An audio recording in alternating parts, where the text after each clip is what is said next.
All right.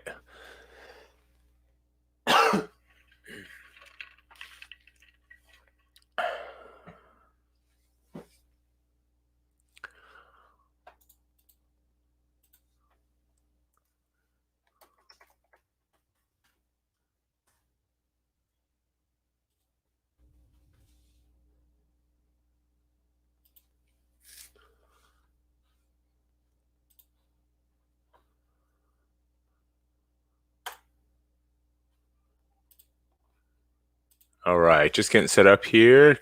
Wait a couple minutes here. Waiting for Paul to hop on. In the meantime, wait for a few people to hop on as well and get this link out here.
Yo, what's going on, Paul? Hey, man. Can you hear me?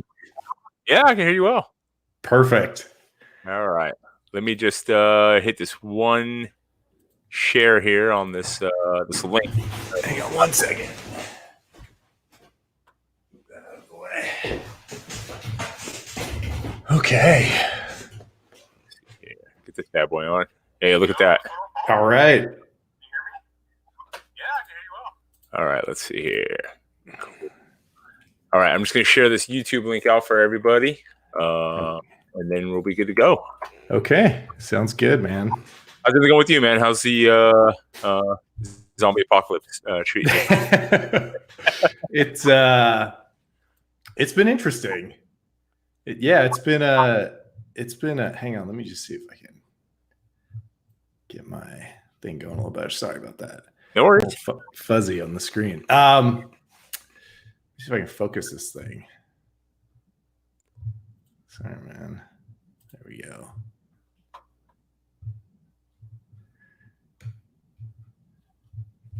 There we go. It's been weird, you know?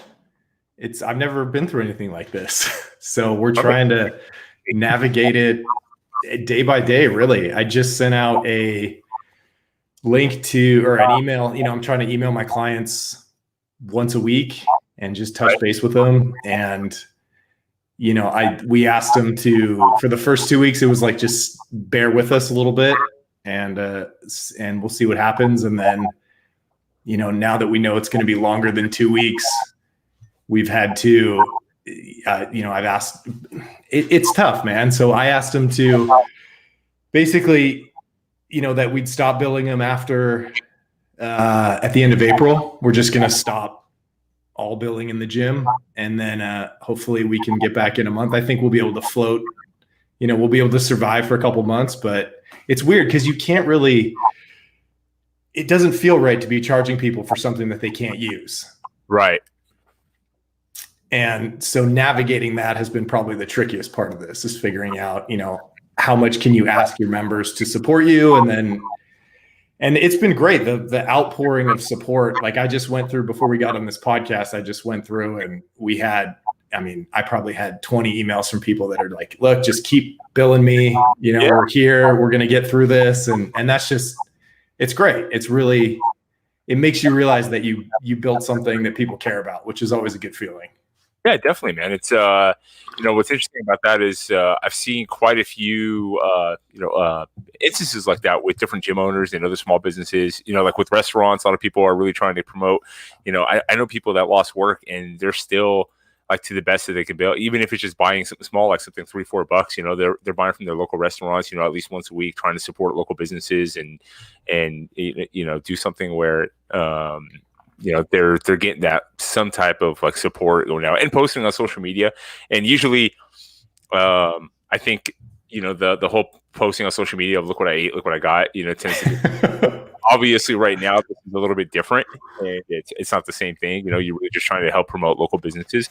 We actually were out at a local spot here in Tacoma, like as a family, like a big, like, so Anna Marie and I, we have 5 kids, and then my brother. Jesus. And sorry to interrupt you. So on Sunday we ripped apart the gym and we delivered all of our equipment to our members, and I remember thinking to the ones that we dropped off equipment, where they had like 3 or 4 kids that are now home all the time. Right. I was like, oh man, they look exhausted. But 5. Well, okay. What's funny is for us, so this, we're probably like one of the better like circumstances in regards to like when all this went down, because, well, number one, we homeschool the kids, and when I say we, I mean Anna Marie. So right. For the most part, I mean, we've been doing it since day one. It was nothing new. I have an 11-year-old, a 9-year-old, 2 7-year-olds, and then a 2-year-old. Right. So yeah.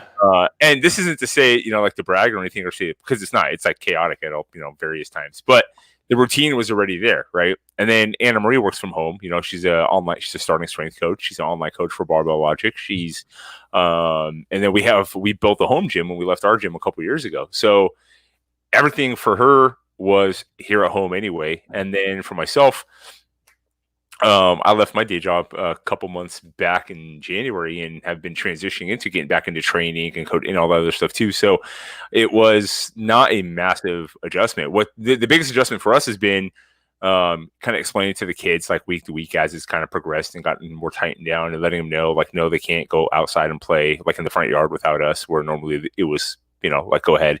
And then and just the limitations of like where you can go, because we would always go for, take the kids out and about all the time and their activities, and they can't go to so things like that is just more of the change of the norm for us. So, but yeah, man, it's that whole thing of just, we were like, so I was saying was we were at a restaurant Sunday night here, a local one, and it was her brother-in-law and sister had just moved back up here from Texas, and he's in the Army. And they've got 4 kids. So we all went out. Oh my God. So and her sister was up from California, and with her daughter. So we're like, 6 adults, 10 kids, and we're in this like restaurant, and then they just happened to have business, right? And they were excited. Right. And it happened to be the last night before Washington went on lockdown and had shut down the restaurants and all that stuff too. So yeah. God bless you, man. What were you doing before you quit? What was your day job? So I got a fun background. So I've been a personal trainer and been in the gym industry for like 12, 15 years, something like that. I started when I was 25. And then I had a couple personal training studios in California. And then we sold those and moved up here 5 years ago. And then we opened a big, large one up here. Yeah, I remember that. Yeah, and then we left that back in 2017, and then after that, she was pregnant with Phoebe, our 5th. So we went into the corporate world for a little while. She was like, I was like, "Do you want to open another gym?" She goes, "No, not right now." Like, you have all this ownership management experience. Just go get a regular like corporate job, go get a salary, go get benefits and whatnot, and then we'll readdress it in a couple of years. So I actually went operations management with UPS for a year and a half, and then like waste management for a year.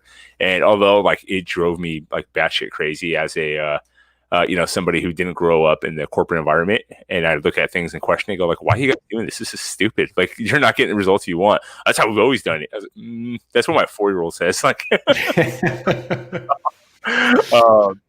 but yeah, so left that, and I got back was starting to transition back into training, like taking on clients here at the house and trying to build online. I started a consulting business. So yeah, it's just been an adjustment kind of going from there. But hey, man, enough about me. I wanted to talk about what you were doing and how you guys are adjusting. So, as you just said, I'm starting to see this more and more, over the last couple of weeks, and you guys even went next step. So, kind of let me know, like you and Starting Strength in Costa Mesa did. You guys did this kind of joint project together. Yeah, well, Grant Brogy down at the Strength Co. in Orange County. I've got his mug up here. He can't be here, but I've got him in spirit. Yeah, he really, jumped on it. It was, I think you got to this point where nobody knew what to do. And some of us decided, well, we'll just kind of hang back and wait. And Grant just took the opposite approach. He's like, screw that. I'm going into full production mode, and started making, first just took out all the gear in his gym, delivered it to clients, and then started manufacturing squat stands from buckets of cement and like 4x4s from Home Depot, and delivering those. And now the last time I checked in with him, they're welding metal squat stands, because the other thing about this is that, Rogue and the equipment manufacturers are completely backordered. So right. Yeah. Everybody wants to train at home now, or at least do something. And then, but they can't get gear. So God bless Grant.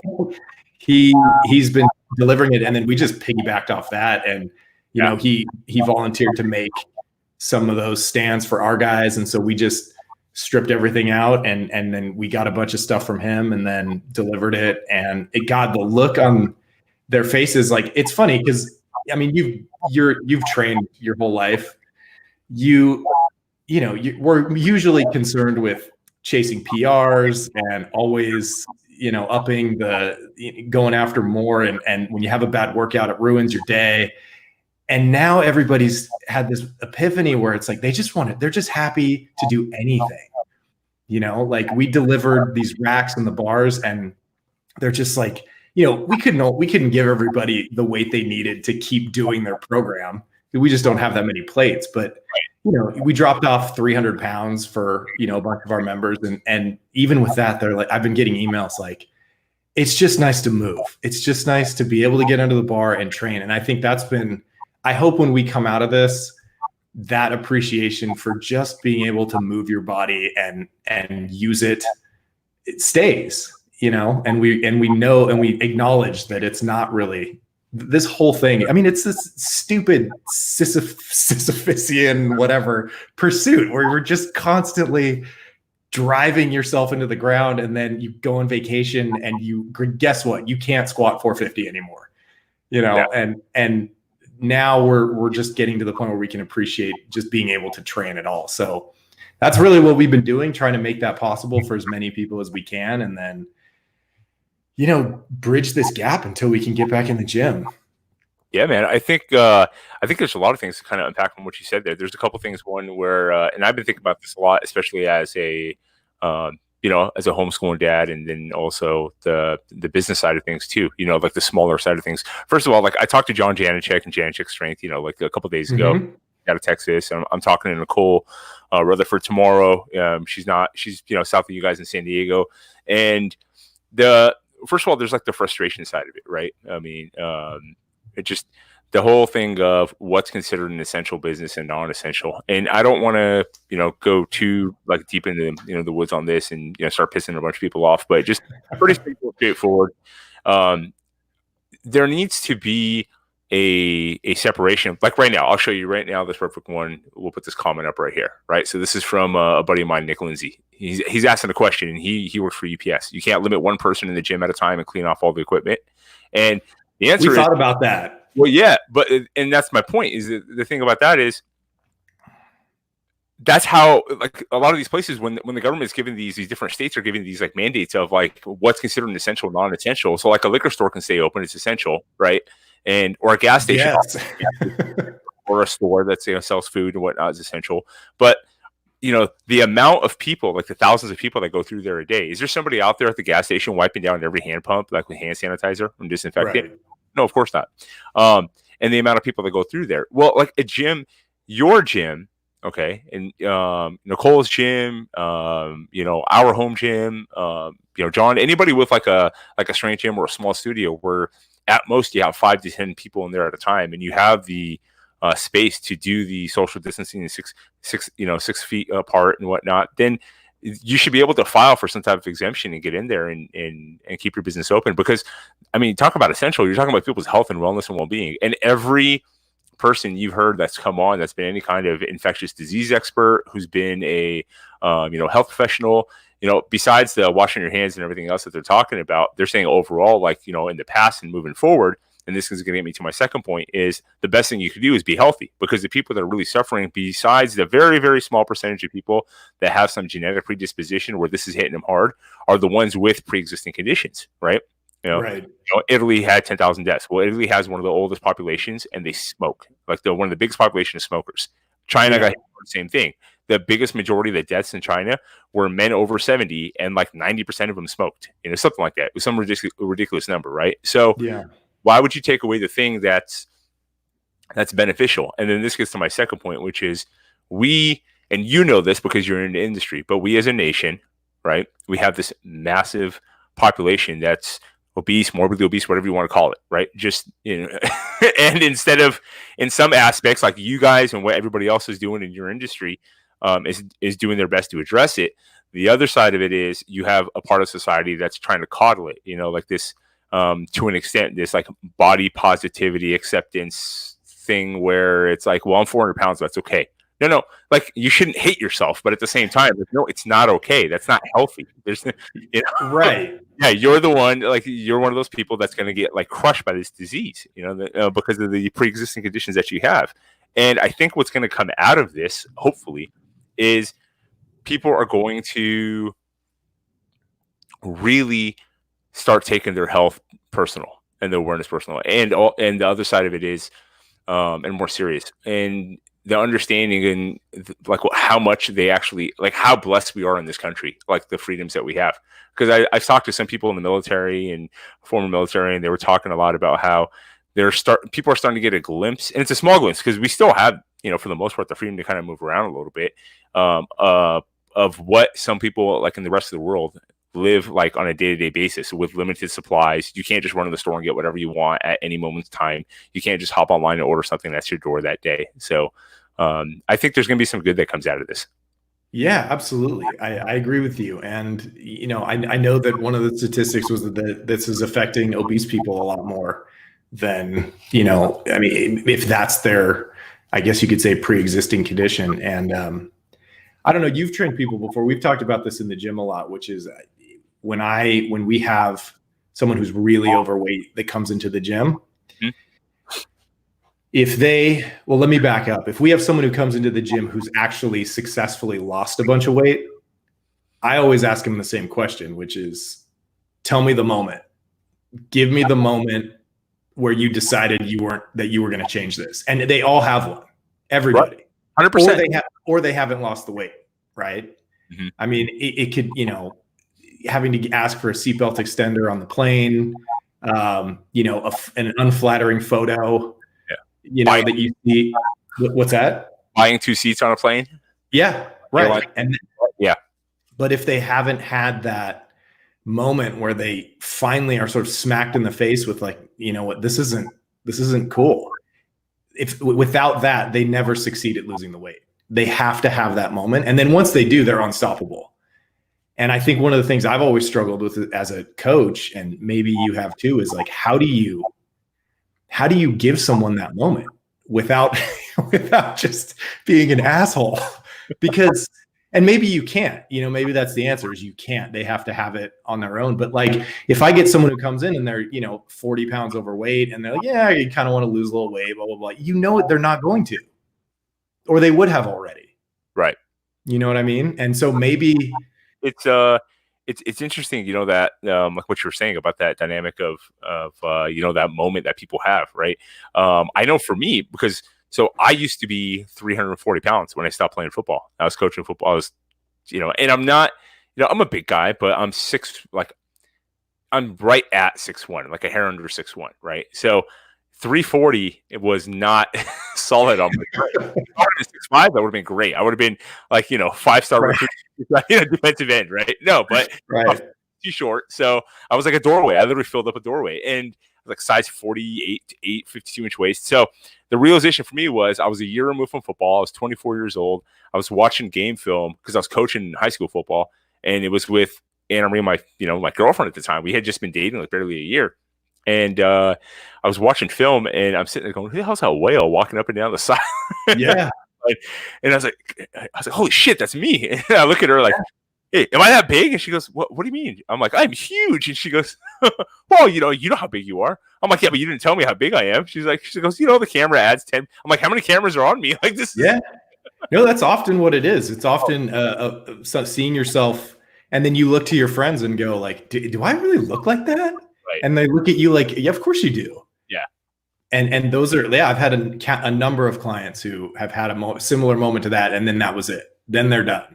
Yeah, one of my buddies, I posted a picture and Facebook was so new at the time. I had posted a picture on Facebook that somebody took of me, like when I was coaching on the sidelines, and I was wearing one of those, like it was when all those like bands started coming out, like Live Strong. Remember, like Lance Armstrong, right?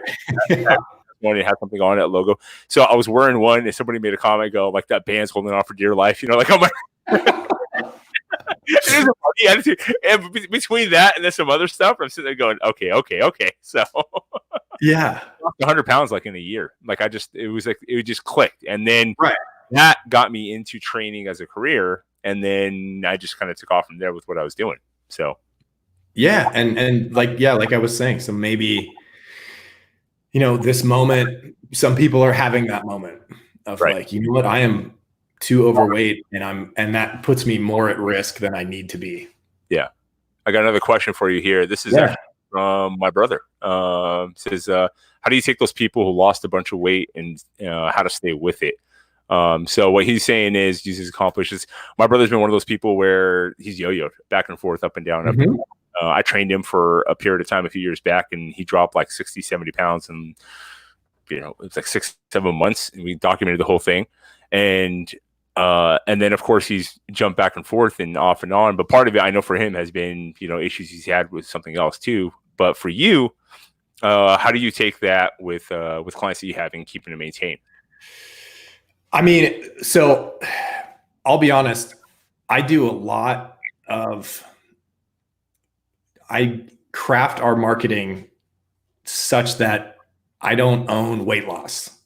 Right. If someone comes into the gym and sits across from me for a consultation and says, the only thing I care about is I need to lose 40 pounds, I'm not the guy. I'd send them, and I don't know who the guy is, but I know that I can't do that unless they've decided they're going to do that. And that, fat loss is 100% diet. Mm-hmm. The training helps to build habits. It makes things work better, but overall, without fixing your diet. And that's the thing that they don't do in the gym. I charge a lot to go over to someone's house and smack donuts out of their hand because they're about to eat it. So I don't really have to deal with that, because I've set from the beginning, like that I will help them and support them as much as I can, and be here to counsel them on nutrition and give them, strategies for eating and different foods and things like that. But I can't be the one. I'm not with them all. I'm with them for an hour, 3 times a week. Right. So I realized early on that wasn't my promise that I'm making with my business. My promise is, if you come here and do this, I will get you stronger. Sure. And if you want to lose weight, I'll help you with that, but I can't. It's such a personal decision that someone makes, and me trying to I would be able to live with myself if I held myself accountable for that. Right. They go on vacation or they just, slide back. I don't want to be on someone every day. And they don't want that either. They're not coming in for me to hound them for the fact that, hey, you're looking a little fat today. Look, at the end of when we get a guy to the end of his novice progression, inevitably he's a little fatter than when he started. And we might talk about that, but that's not someone who has a food issue or an obesity problem. It's just like, yeah, maybe it's time to start cutting. Yeah. And they're usually up for it, but right. I can't. If it's a small guy who's just traditionally kind of been under eating in general, and then once they actually start and just quick background for people who don't know what we're talking about here. So Paul is a starting strength coach, and one of the main staples of the program they run, starting strength, is a novice linear progression where you're doing. It could run anywhere from 12 to 30 weeks, just depending on the client and the individual. Yeah, it usually in our gym, I would say the average client, and most of my clients are lawyers and accountants and not hardcore lifters, but I'd say it usually peters out around 3 to 5 months, 3 being the average. Mm-hmm. Yeah. So what you're doing there is you're doing these like incremental gains and like stress adaptation recovery. You're lifting 3 times a week on average. You start with the moderate weight that you can move comfortably, and every day you're adding 5 pounds, 2.5 pounds, whatever the program is designed. And it's that concept of you say, I want $1,000. Well, if I tell you you're going to get that money tomorrow, you're going to have a hard time. But if I tell you if every day you deposit $5 into a jar, and then every day you make that deposit, add an extra 50 cents and whatnot, you're eventually going to get there, and you're going to get there faster. And when you do that, you can't just be under eating all the time, because you're constantly stressing the body. It has to recover and it has to adapt. So you need to up the protein intake. You need to up the carbs a little bit. You need to up the fat a little bit. And sometimes when you're doing those gains, like you said, you can put on a little weight. And unless you're a genetic freak, when you do put on weight, you're going to put a little body fat on when you do put muscle on as well. But then you get into the cycle, right? Yeah. Yeah, but that's a different ballgame than the obese client that's just as much psychological as it is physiological. Right. So to get back kind of what you guys were doing, right? So they started, implementing these shutdowns, and you guys first got the notice for California when, at least for just California statewide, like, the Bay Area. My brother's in the Bay Area, and they got it first, like San Francisco and whatnot. And then for us, it was the city first. The mayor issued a mandate on March 15th. And I started getting texts like, hey, does this apply to us? What are we doing? And so we've been shut down officially since the Monday, the 16th. Okay. Yeah. And like you were saying before when we first started, at first it was trying to figure out kind of how long it was going to last and what you guys are going to do with clients and whatnot. And once you realize it's going to go longer, for you guys, are you making the transition to try to, as far as like, revenue wise, to try to offer some kind of online training like the clients, or programming? Yeah. So for the clients that do have home setups, we'll do online coaching. I personally hate online coaching. I did it early on when they were starting the online coaching service. I was one of the early guys on that. And I think when you do it all day long in the gym in person, and then you come home and you have 2 hours of watching people that you kind of know squat, it's exhausting. I think if that's all you do, it's a great way to make a living. And it's definitely useful and definitely better than not having a coach or anybody looking at your lifts at all. But for me, it's frustrating to type the same thing over and over again for 6 weeks when if the guy was standing in front of you in 20 seconds, you could just grab him, move him, and fix it. And so I've slowly been tapering off online coaching, but now out of necessity, it's like, if we've got clients that have the home gym, then we'll start doing it with them. Right. Well, and especially now, like, you're not obviously not by choice, but by force, you're not in the gym with clients all day. So you're not going to have that burnout of working with 8, 10, 12 clients a day in person, and then going home and hopping on and doing the online training as well. So yeah, it's definitely more manageable these days. Yeah. And so where did the idea come from to start handing out equipment? That was Grant. We were watching Grant down at the Strength Co. And like I said, he just, as soon as it hit, he just started disassembling his gyms. His gyms are now empty, and they're filled with power tools. And he's just making, he's turning into like West Coast Rogue. And well, yeah, it was awesome. Like, to watch it, at first it was like, we're breaking down the equipment to start, like, we can't use equipment here. So why does Melbourne use, rather they just sit in the gym? And just because people are home doesn't mean they can't train. And that was really cool. And then once they ran out of equipment, the whole thing of okay, we'll start like fashioning stuff, Yeah. Oh, I know. And now that, like I said, now they're at the point where they're welding. So it's like, it's really impressive. And I was getting on him because I'm like, you're just teaching everybody how great it is to have a home gym. When this is all over, all these people are going to be like, yeah, I'm cool. Like I'm good at home. But what we're learning is that a lot of people really miss the community aspect of the gym. So that's a big part of it. But I think that's why, like, I mean, there was some ridiculous number, like the CEO of Zoom, like their stock just like skyrocketed because like the amount of people that are hopping on Zoom right now for classes. I mean, not just fitness, but like, education and meetings and and then of course classes now too. Everybody's just making that shift, and I love it. And I think this is the other point I was going to get to, which is I think what else is going to come out of this is people, especially the Americans, are going to, like the country as a whole, is going to realize that the traditional mindset of what is perceived as education, especially with like, these, unless it's something specialty, like becoming like a doctor or, like an engineer or some aspect of it. And even to that extent, right? You don't need these, to go into, $150,000, $200,000 in debt at a college and go for 4, 5, 6 years. And like these programs are going to be fantastic, because if we're still able to make this shift, like, on a couple of weeks notice, and everybody just starts switching over to online education, I'm not saying eliminate it as a whole, but I think the reality of this thing where you have to go and spend, an arm and a leg and be in debt for 10 years, 15, 20 years, I know people who are physicians who are 20 years into their practice, they're still paying off student loans. It's ridiculous.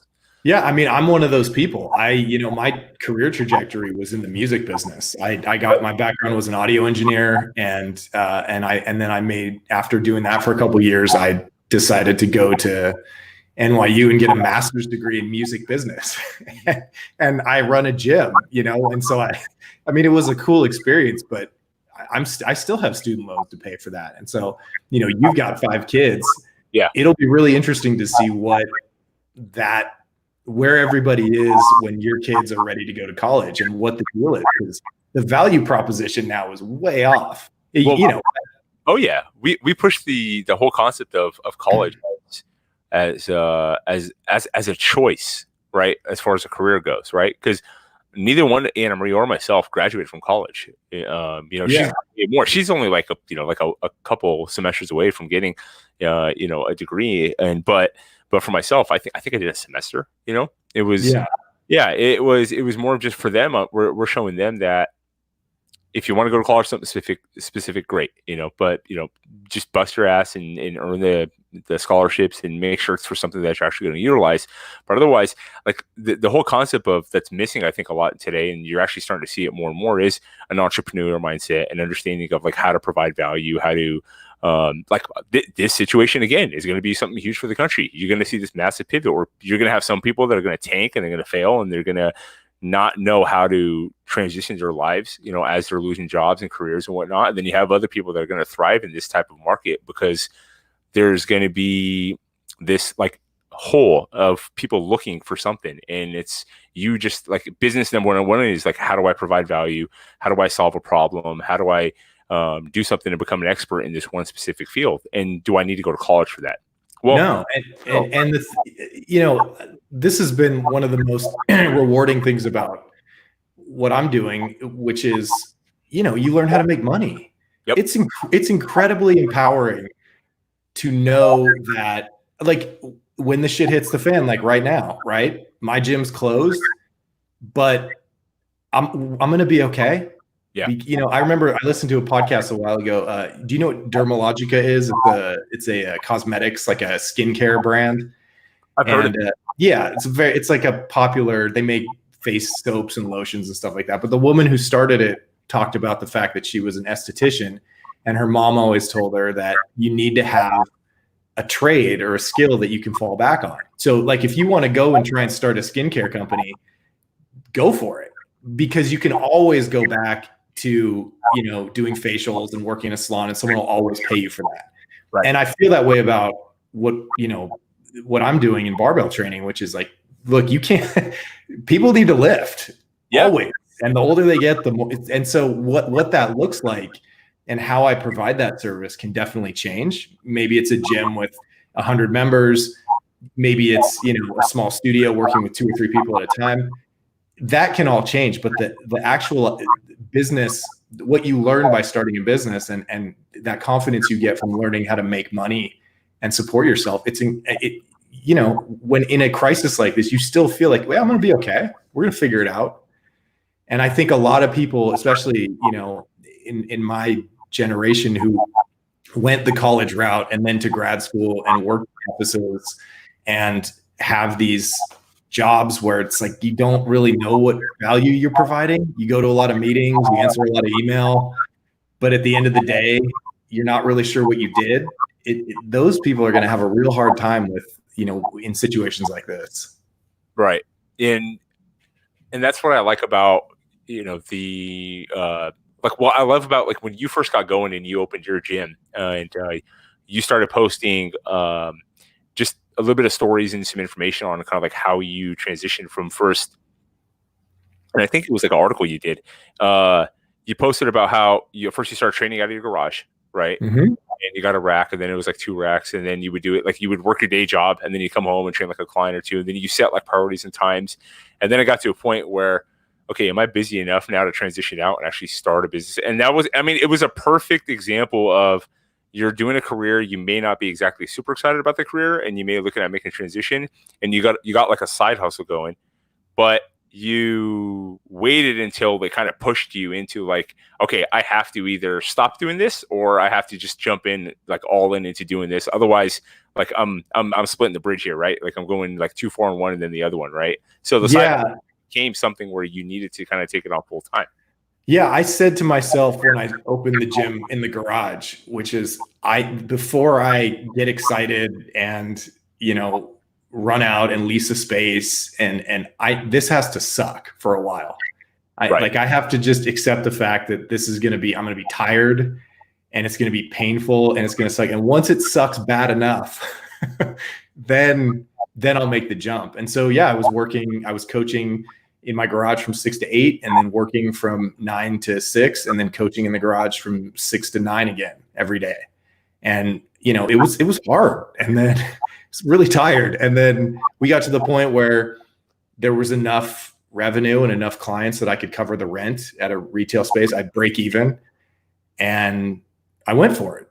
And, I looked at my finances and I said, if I don't get a single client for a year, I'll be okay. Like there's enough in savings and I knew I could get one client. So I went for it. And then it just snowballs. Once you make that leap, you never go back. Right. Some people go like, that's not true. Actually, some people go back. Some people realize this is not for me.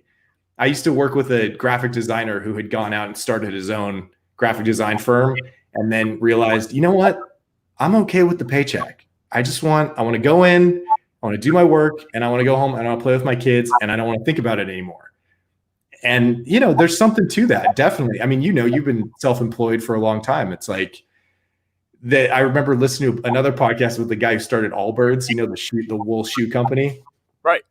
And he said, I'll never forget. He said, when you start a business, you implant a little chip in your head and it never turns off.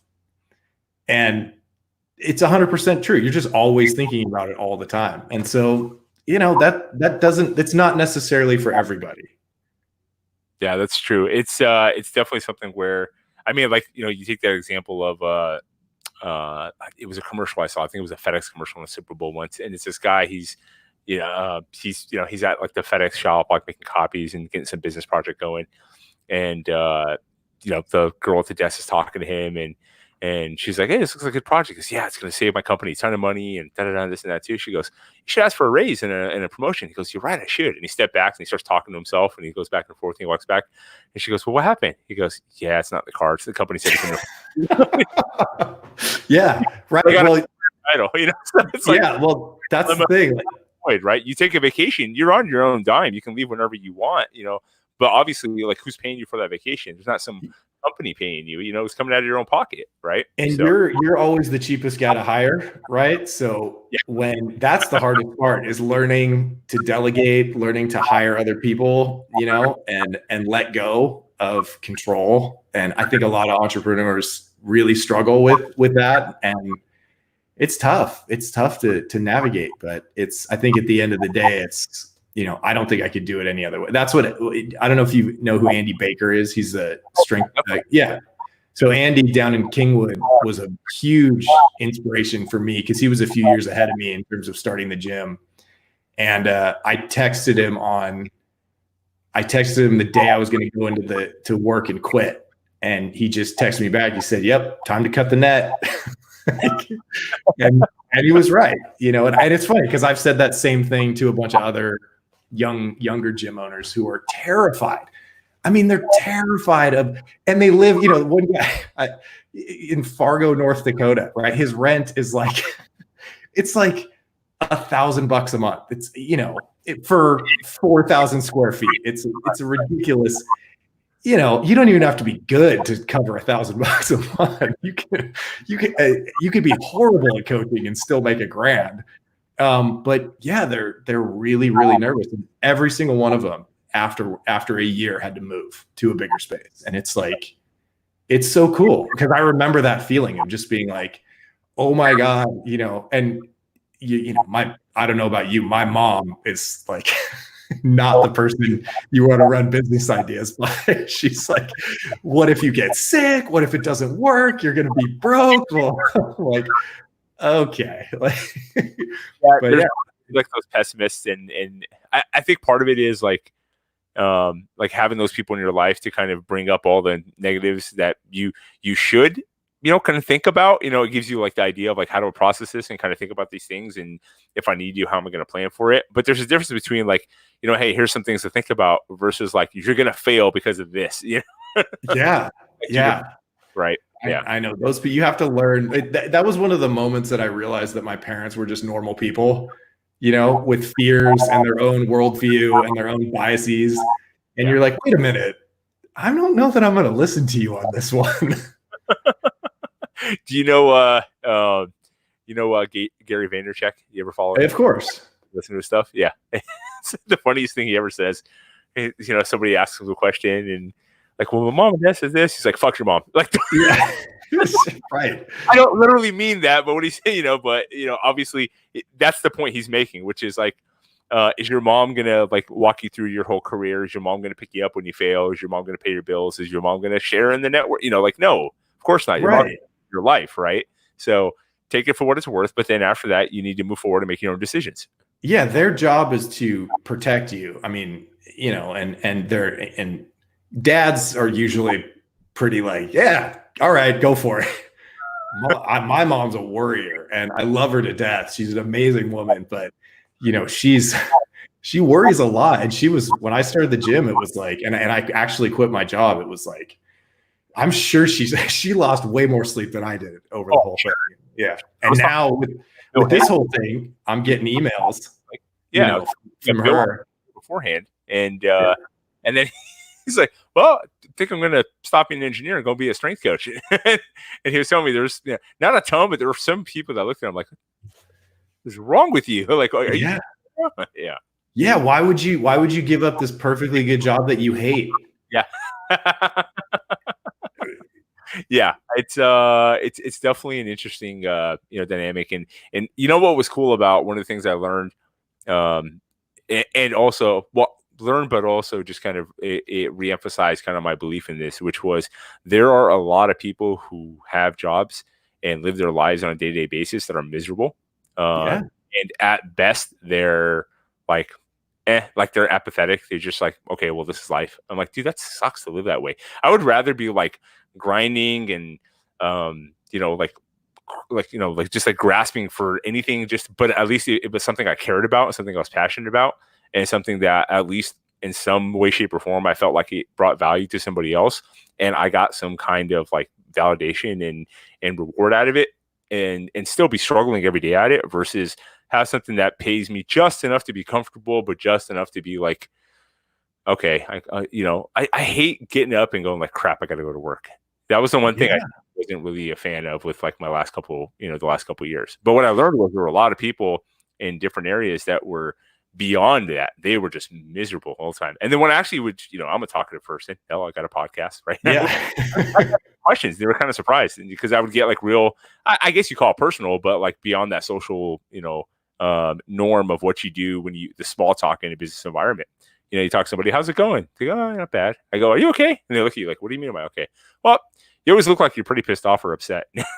Yeah. Well, what do I have to be happy about? I'm like, I don't know. I'm asking you. Like, I've known you for 2 months. Like, what do you have to be happy about? Do you not like your job? Fuck no. Why would I like this job? I'm like, I'm an admin in HR. And it's like, okay, well, then why are you doing this job? Well, it pays decent and it has benefits.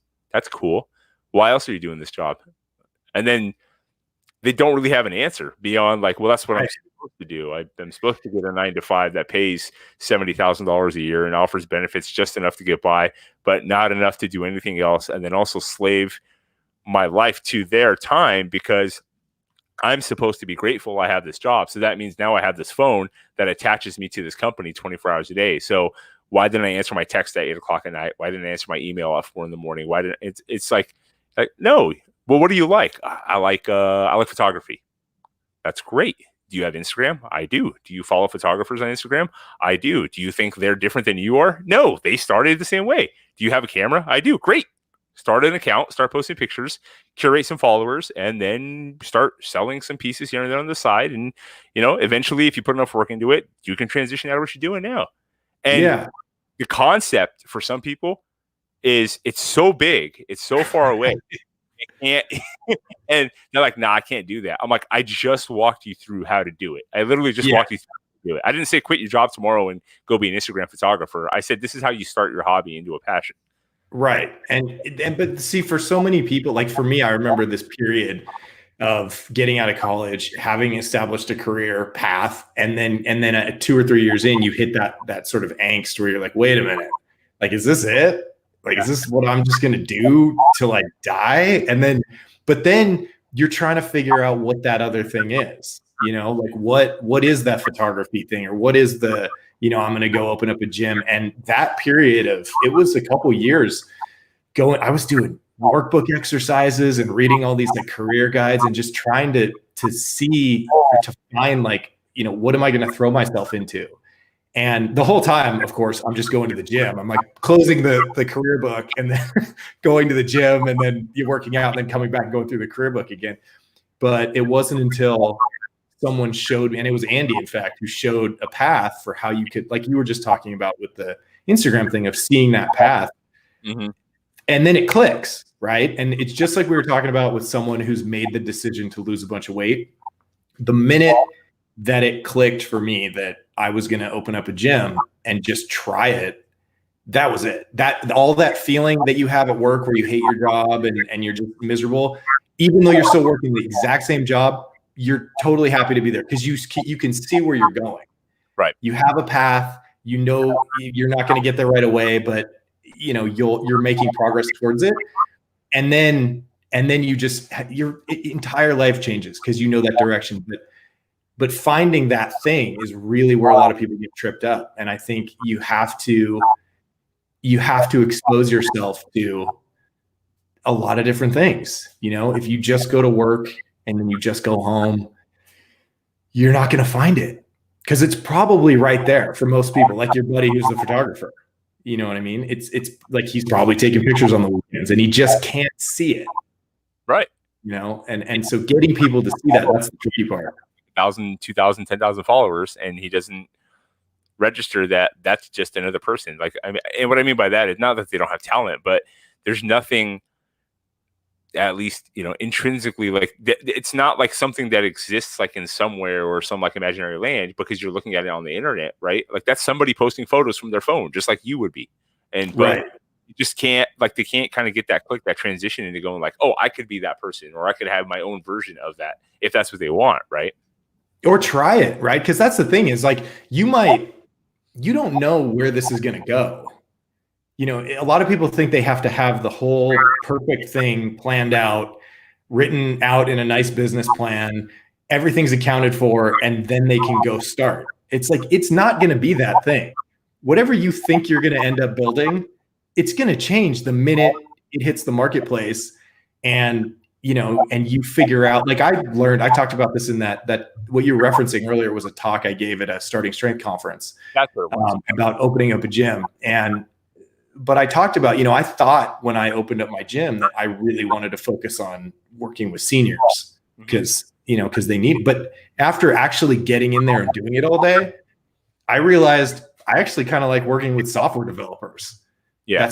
That sort of fit my thing a little bit more. So the gym shifted and the whole plan kind of changed to address that. But like, it's really just about, you might want to be a photographer or whatever, and so just starting, because as soon as you take 3 or 4 little steps, then you realize, oh, wait a minute, this is not what I wanted to do, but that is. And then, but just sitting around at home and thinking about it, like you're just going to be miserable. Yeah. You got like the idea is good. Like it sounds good at first. And then as you actually get moving, then like the concept starts like curating a little bit and you start figuring out more and more what you actually want, because you try something based on the idea that you wanted. And like you said, it's like, oh, okay, that's maybe not exactly the way I want to do it, but I found this part of it here that I really do enjoy. So then you start going down that path, which is, it's fun, man. It's rewarding. It's interesting. What with your gym, because you were one of the first starting strength gyms that model to open up in that area, right? Down in the LA. Yeah. So technically, when I started, they were just starting strength gyms. That's what we were called. And now that they have franchise gyms that they're opening, we have shifted. We're now called affiliates. But right. Yeah, I was the first affiliate gym on the West Coast, I think, back in 2014. And then I gave that talk, and then now I've got a whole bunch of competition. Good, man. Yeah. Makes you better. All these other gyms start popping up, and I'm like, well, maybe I should just keep my mouth shut. But no, it's cool, man. It's so cool to see, all these guys. A lot of them were sitting in the room when I gave that little presentation, and I still get emails from them like, that was it. That was my moment. And now we've got, San Diego and Grant's on fire down in Orange County with 2, and I don't know, probably 3. And it's cool. It's really cool to see. Well, what I love about the model is you're basically taking like a, like a small fitness studio, approach to it, like a garage gym is what you're doing. And then you're basically just adding a few more racks, and you're keeping the overhead low, and you grow till you get to a point where you need another coach, and then you bring another coach on. And of course, everybody's a little bit different on how they want to set up their own pay structure. And this is kind of getting the weeds a little bit with that. But you can protect yourself and kind of keep your business model really sound by the clients as they come, they pay your trainers, meaning, you're paying them by the session or how those things work out too. So you can really structure it to where once you're set up, and even setting up, people look at a Black Iron gym. I call it Black Iron, like a strength gym. And it's actually, in the big picture, it's not that expensive to set up compared to, say, like if you wanted to go get a bunch of cardio equipment where like a treadmill costs like $5,000, and it's super cheap and nothing ever breaks. Dude, I mean, you buy, $3,000 and you go to like a supplier, whether it's Rogue or somebody else, you're getting a lot of equipment for $3,000, So, yeah. Oh yeah. That's, and the thing is, like you said, you need enough to start. And then once you have enough revenue, then you buy another rack. And you buy another bar, and eventually you hire someone, and it's one piece at a time. Well, it was fun to watch your gym grow, like via social media, like when because you guys took over the neighboring space, right, after a couple of years. Yeah, we were in there for a year, and then we were outgrowing it, and so we blew out the wall and just built another. Yeah, we just filled it with racks, and we actually have a liquor store next to us. That's double the size of my gym, or it would double the size of my gym, and the guy shut it down. So there's 2,000 square feet next to me just sitting there empty, and I've been trying to get in there. I know, but I'm trying to get in there, and this whole pandemic happened. I don't even know, I don't know what the hell's going to happen, but real estate's going to be cheaper. So I hate to put it. No, you're not wrong about that. I mean, if you're looking at the trends with, what happened with the crash in 2008, because I opened my studio in 2010, and it was about a year after everything, like when like shit hit the fan and it really just crashed, and everybody was like, why are you opening a business now? I said, are you kidding? This is the best time to open. Everything's cheap, and a prime spot in the heart of Silicon Valley for like $1,200 a month or $1,500, something ridiculous, right? Like a commercial real estate on like a main strip, where now, or before all this happened, that would have been like $3,000-$4,000 a month, the lease. So Yeah. yeah. So Yeah. That's great. shoot, man, I was going for a half hour. We've already gone almost an hour here. So Oh, I didn't know what the time frame was. um shoot, it was up to me, man. If you listen to Anna Marie, then I could talk forever, so. Well, then it looks like you found the right line of work. Oh yeah, man, I'm loving, man. This is fun. I'm having a blast doing this, and just talking to. I think the main crux of my guests so far have been strength coaches and like military, ex-military, law enforcement. Just because it's number one, they kind of blend together, and two, they obviously because of my own background in Anna Marie's, but also just like the shared like values and experiences like that those two general areas professions have. Number one, you have to be somebody that is not afraid of hard work and discipline, and then and most of the times, like if you're in one of those two fields, usually you can take that and apply it to your career or a entrepreneurial venture, and that's just like really an interesting story. So Yeah. it's just fun to talk to people like that, just from all walks. So, and it's funny, crap from one of my buddies who listens to the podcast. He's like, "Oh, cool, another strength coach." I'm like, it's funny, like those are my highest like downloaded options.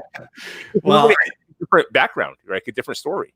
Yeah. For sure. And like I've said this before, like I am a mediocre lifter at best, and not, like we were talking about Gary Vaynerchuk and this whole, you see some of these people on Shark Tank and the hustle, like even looking at, Grant Brogy down at the Strength Co. I'm like, what are you eating? Like, what frequency do you operate on? Because you just like never sleep. And it's like, I have none of that. And so just like getting over that hump of like, well, how come, what right do I have to open a gym? Right. I'm a shitty lifter and I don't know anything about business. But you just, you get a little courage and you go for it. And then you realize, and now I'm 10 years in and it's like, okay, well now I kind of feel like I have permission to do this and go on talk to some guy. Or like imposter syndrome. Like, what am I doing here? I had that with when I opened my second studio. Well, it was stupid because I picked the wrong time to do it, because I had one studio, it was doing really well. We had 2 kids, and then we got pregnant with twins. And then something way back here, like started creeping its way out, like it was going like, whoa, slow down. You're going to have 4 kids. You've got like 4 trainers that rely on you for this business. They support their families on. You have a wife. You've got, and then just this whole thing of like this like mini like internal panic attack of who authorized this? Yeah. That's how did I get this position? Yeah, it's a big thing. It's a really big thing. Like who's going to give me permission to go do this? Right. And what you realized and what I realized and what I hope a lot of other people realize is like, no one is going to tell you it's okay. It's terrifying the whole time. And that's okay, because the alternative is even more terrifying, right? You stay with that quote unquote safe job where you're sitting in an office and you're there for 10 years and you're doing the meetings and you're answering your phone at 8 at night because you think you should. And then one day they downsize and they walk you out to the parking lot. And your safe job isn't safe anymore, and you don't know how to make money. Cool. Yeah, exactly. It's at least, I learned so much in my time, like in all the things I succeeded at, and like all my massive failures. And one of the things I learned from a lot of my failures was like, just first of all, was never take like short-term gratitude and sacrifice it for long-term success. Right? Like, you don't want to take something that's like, this feels good and this is good for my company now or my business now, but this could actually really tank me or really like put me in a hole like in the long run, and then the other thing was having a like at least a couple, 2, 3, people that like in your circle, like advisors that are going to be brutally honest with you, not negative, but honest. Like they're going to be honest and tell you, not blindly support you, tell you like, hey, this is probably not the best idea. Hey, you know what? Just, I know you're thinking about doing this, but here's some things you need to think about. Like when I opened my second studio, like the worst time, like my wife's pregnant with the twins, and my gym was humming, but it was only like a year and a half old, right? So I was still, like you were saying, I was still the one doing like the majority of the training, right? So the business was successful, but I was doing, so all my clients who love training with me were like, so who's running the second gym? I go, well, kind of me and then somebody else. And it's like, okay, so you're still going to be here. And they started Right. asking questions, and I was like, I didn't really think about that. Yeah. Oh no, the ones that they want you. Yes. And that was the thing that I think every trainer goes through when you hire someone is like, well, who's this guy? But Yeah. then, so the old people, they're the veterans, like but it's when the new people come in that don't know any better, then you just like, well, this is your coach. Yes, exactly. And but make sure that, like we talked about earlier, on that team of mentors that you were just talking about, your mom's not on that team. We got to do a podcast just about you and your mom, dude. Oh no, dude, we'll bring her on. She's great. She's fantastic. Yeah.